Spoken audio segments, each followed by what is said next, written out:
Hi guys, and welcome back to another video. Now I appreciate my videos recently have been a little bit like buses, not in so much as they're full of sort of fat old blokes and they're a bit dull, but obviously in that I haven't posted for a while, and here's the second one in as many days. So yeah, I'll try and keep them a bit more regular in future. This is something I'm quite passionate about. It's just, as I'm sure you'll appreciate, life can sometimes get in the way of doing the things that we actually care about, because we end up doing a lot of stuff that we really couldn't give a flying shit about. So here I am. Today I want to talk to you about the first stages in giving up gambling. Now, I'm going to try and make this a series. Today is effectively day one. What I'm going to try and do is regular updates. I was originally planning to do a day-by-day kind of give up with Phil kind of, or quit with Phil kind of series, where we can sort of quit gambling together. I figured, to be completely honest, as it's been over a year since I last posted a video, the idea of trying to post one daily was probably going to be a bit too much to manage, and obviously I don't want to start something like that with the best of intentions and end up with a sort of a half-assed effort with missing days and all the rest of it. So we're going to treat today as day one. And then maybe what I'll try and do is at least a weekly update or milestones, and so you can basically give up alongside myself, and we can basically help support each other through the process of quitting gambling, because as I'm sure we all know by now, particularly if we've attempted this before, it's not exactly easy, and you can really use all the help we can get, and that's kind of where I'm kicking off today's video. Now, if you arrived at today's video fresh from a relapse, in which case welcome back, or you've come here because you finally decided that you need to do something about your gambling.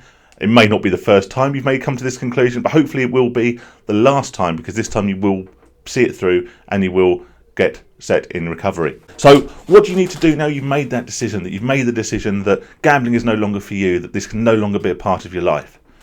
Well, there's several steps you can take. And what I'll do in this video is basically go through the first things you should look at doing once you've made the decision to quit gambling. I mentioned in my previous video when I spoke about a gambling hangover. So when you wake up after the day after a heavy loss, and you have that real intense enthusiasm or resolve, I think is probably a better word, to actually do something and to quit gambling. What you need to do is, when you have that resolve, you're watching this video now, so you're in the midst of that sort of moment where you're thinking, yes, now is the time to quit gambling. Whilst you're in the midst of that feeling, then you must embrace it, and you must use that time to get as much done as possible to actively prevent yourself from gambling. So first thing is first is to start getting blocks into place. Now, the nature of these blocks will depend entirely on what kind of gambling you do. Ultimately, the most accessible form of gambling, which is of course online casinos, is actually one of the easier ones to exclude yourself from. And what I'm talking about here is not just self-excluding from the sites you're currently a member of, and I would recommend obviously you do that immediately, and you do it for the maximum length of time. Some will allow you permanent self-exclusion. If they don't, they should, and you can actually message them and request that. And I recommend you do that, because although 5 years or 3 years or whatever their maximum length of time seems, so way off in the future, gambling demons never die, and the last thing you need is to be 5 years down the line, or 3 years down the line, even 12 months down the line into your recovery, and suddenly you realise, you get the email to say that your self-exclusion's lifted, and the temptation comes back, and you end up back gambling again and back to square one. So request the maximum length of exclusion, and if possible, contact them and request a lifetime exclusion. Now, one of the arguments I hear all the time is, well, what's the point in self-excluding online? There's so many new online casinos coming out all the time, and this is absolutely true, that we can never self-exclude from all of them. So basically people sometimes use this as an excuse not to bother at all, and just to continue gambling the way they have been, or just to leave the accounts open and rely on willpower. And reliance on willpower is something I will come back to time and time and time again, because I've tried it so many times, and so many times I've failed. So don't rely on willpower. It's incredibly unreliable as a method for quitting gambling. So self-exclude yourself from obviously all the sites you're on at the moment. Then look for a national self-exclusion scheme. Someone like GamStop, where you can basically self-exclude blanket across all UK registered casinos. Now, at the moment, that's not every casino, but it is quite a majority of them, and there's been more added all the time. So it may not completely make this method watertight, but what it will do is it will buy you some thinking time while you're frantically hunting around for a new casino to sign up with. If you've got time, do what I do. Go online, type in online casinos, go into Google, go into the big affiliate sites that have affiliate links for all their casinos. Join up and immediately self-exclude. That way, that's another one off your list, another one that you can't sign up for. And although there are new casinos all the time, what you'll find is a lot of them are just part of the same casino groups that exist already. So if you're self-excluded from one, any responsible casino, and most of them do sign up to the British Gambling Association's guidelines, will then not allow you to create a new account with them. So quite quickly you can make yourself pretty secure, but also buy yourself some thinking time. If you do have that urge and you do go online and you do try and find a new casino to register with, you can find yourself coming up against a brick wall, which is what you need, that bit of thinking time, that bit of headspace, basically to ensure that you don't go gambling again. Second thing to do, okay, we're still on basically putting blocks in place here, okay? If online casinos aren't your thing, I would still recommend getting GamStop in place, okay? Because when you can't access your normal form of gambling, the addiction will work in strange ways and will push you to something else. So if you're normally a FOBT player in the bookies, then for God's sake, go into the bookies, take some passport size photos because they will ask for them. Okay, they don't need to actually be the ones from the booths. You can just print them out on some photo paper. Okay, and go and self-exclude from every bookies that you use and possibly a few more besides in the surrounding area. Anyone you can access easily, go and self-exclude. Don't be ashamed. You won't be the first. You won't be the last. And that person behind the counter that you think's judging you is actually probably thinking, thank God this bloke's come in and done this, because they've seen, he or she or whoever is behind the counter has seen you lose the money, and they've seen dozens like you and the pain and the stress that it causes, and they're actually probably thinking, if they're thinking anything at all, they probably don't care one way or the other, but if they are thinking something, they're probably thinking, good, I'm glad this guy's got a grip on this. So go self-exclude yourself from these bookies, all of them, all the ones you use, and preferably a few more besides, because again, like I said, when the addiction comes calling, it will push you further and further, and you'll go to greater and greater lengths to get that fix. If you normally gamble online casinos, then I would strongly recommend going and self-excluding from the bookies as well. We all know, we're not stupid, that the games in the bookies are basically lower RTP versions of the same ones you get online. I think if you gamble online, I think the FOBTs are pointless because the RTPs are lower and the potential winnings are lower. But again, gambling works in very sneaky ways. So if you're used to gambling online and suddenly you can't because, wow, you've put all these great blocks in place, then yeah, there's probably a bookies 10-minute walk down the road. So what's to say you're not going to have a little wander down there and try your luck down there instead? So even if you don't like bookies, even if you think bookies aren't your thing, then for God's sake, go and self-exclude from your local bookmakers as well. Okay, so once you start getting your self-exclusions in place, obviously the same applies to arcades, casinos, and the method is very similar. So again, even if they're not normally your thing, go and do it. Get one more thing blocked off, one more avenue to gambling eliminated. Do that. Okay. Second thing is talk to someone. Now, I'll go into talking to people in a bit more detail in another video, but talk to someone.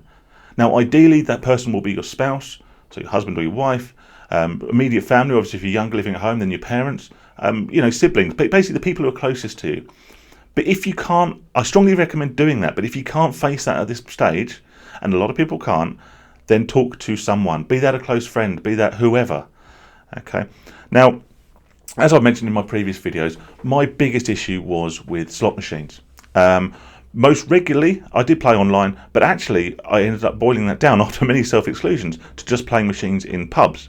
So the people I spoke to were my friends.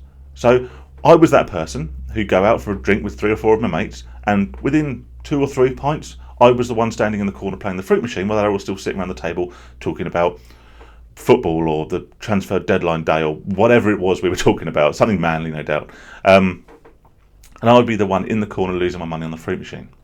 So I spoke to my mates, I spoke to them, I said, look, I've got a problem with gambling, I need to stop this.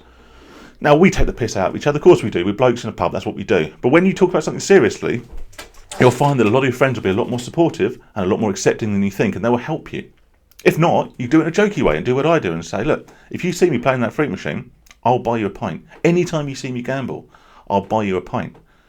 And that way, you get lost before you even start gambling. So what's the point? And plus, you don't want to look, for want of a better word, like a bit of a failure, like a bit of a dickhead who can't stick to something in front of your mates. So do that. My biggest losses in pubs came from my local pub, where they had the horrible digital cabinets. They now have basically popping up everywhere, the iPubs, the Blueprint ones. If you play that sort of thing, you know what I mean. Basically, they're watered down, significantly lower RTP versions of online casinos and the FOBT games. Of course, with me being banned from online casinos and self-excluded from the bookmakers, these are very, very tempting indeed because they've got the look of the game and they give that same dopamine hit. You know the odds are lower. You know you're a mug for playing them, but you do it anyway because that's how the addiction works. So what did I do? Well, it's my regular pub. I go in there probably 5 times a week for my sins. So I know the landlord quite well. And I spoke to him and I said, look, can I pull you to one side? I said, Richard, can I pull you to one side? I call him Richard, mainly because that's his name. So I pulled him to one side and I said, look, I've got a problem with gambling. I need to stop. I said, can you tell me that if I play your machines in your pub, you're going to bar me? He said, yep, if I see you playing those machines, you're going to be barred for a minimum of 12 months. Now, I don't know if he'd do it. I'm a big spender in the pub, excluding the machines. You know, I'm for my sins. You can probably tell I like a drink. So I do spend a fair bit of money in there. Would he have excluded me? I don't know. Would he have barred me? But it's the same situation with my friends. Would they physically stop me from going to play a machine? Probably not. But do I want to be the mug who goes, oh, look, there's Phil. He's got a problem. Same old Phil. Can't stick to anything. You know, he's back on those machines again. You don't want to look at that. You don't want that stigma. So for those who are concerned about the stigma of going in and requesting self-exclusion, there's no stigma attached to that in my eyes, and there won't be from the people behind the counter. The stigma is going in, clearly being an addict and doing the same thing over and over and over again, and quite clearly self-destructing and taking no steps whatsoever to put a stop to it. So put a stop to it and start now. So you put your blocks in place, you speak to someone. The money is a very important thing at this time. Now, it might be at the moment that you're watching this video and the one previous to it, I'll probably link that in the description because it's a good setup for this one. You might not have any money. You may have just, for want of a better expression, done your bollocks. You've done your crust. You've done your wages, basically, and you haven't got any funds. So at the moment, even if you wanted to gamble, you can't. So that's great. So you actually, obviously it's not great your skin, but it's great because you've now got this window of opportunity where you can't gamble. So you can quite freely go into the bookies to self-exclude because you can't spend any money there anyway because you haven't bloody got any, because you spent it all. So that's great. Use this opportunity to sort your money out. Everyone who talks seriously about quitting gambling talks about handing your finances over to a loved one. It feels quite belittling. It feels like you're getting pocket money again. But for God's sake, do it. And if you can't do that, if you've got no one you can trust with your money, then make sure you only take out what you need. I've taken now to taking £20 to the pub with me, even if I'm going to watch the football. I know that £20 will buy me 5 pints of Stella. I shouldn't be drinking more than 5 pints of Stella anyway. And if I've only got 5 pints of Stella worth of cash in my pocket, I'm not going to risk half of that trying for a quick spin on the fruit machine. Why would I do that? I want to have my beer. Eliminate the temptation. Keep the money. Keep yourself separated from the money. Put as many financial blocks in place as possible. Now, I'll do another video soon because I realise I've been rambling a little while. I'll do another video soon on the triangle of gambling, which is basically the key to abstaining. One thing about quitting gambling is just this. You don't recover from it. It's not something that you go, right, I'm cured. I'm cured of my gambling addiction. I'm free now. I can go and wander into a bookies and not feel like gambling. People would like to believe this is the case, but it's not. Quitting gambling is not about quitting. It's about abstinence. It's about remaining clear of gambling. And the triangle of addiction, or the triangle of gambling addiction, is key to this. And we'll investigate this in the next video. But for now, anyway, I've rambled on enough. Thanks very much for watching, if indeed you have watched this far. And yeah, I'll catch you next time. Anyway, please do like the video if you like it, or if you found it helpful, or if you think someone else would find it helpful. Because ultimately this is the aim of this. I appreciate this is quite niche, but there are a lot of people suffering from gambling addiction. I don't expect to be making a shit ton of money off these videos. All I want to do is get my experiences out there and help people not to find themselves in the holes that I found myself in. So do like. Please subscribe if, like I say, if you found it helpful, or if you want to join me on this journey of quitting gambling. But anyway, either way, it's been very nice speaking to you, and I'll catch you on the next video. Take care.